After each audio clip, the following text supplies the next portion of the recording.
What's up guys, tips and tricks here. In this video I'm gonna show you how to delete your Instagram account. So first of all, you have to click the link in the description. Okay, when you click it you're going to register in this page. Okay, so first of all you have to say why are you deleting your account. Let's say want to remove something. Okay, and you have to re-enter your password if you want to delete it, and permanently delete my account. Yes, goodbye.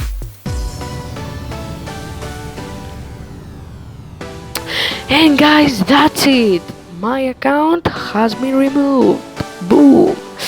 Okay, thank you for watching this video. Subscribe to our channel, tap the bell if you want to receive notifications for new videos, and like the video. That's it, we'll see you next time from Tips and Tricks. Bye.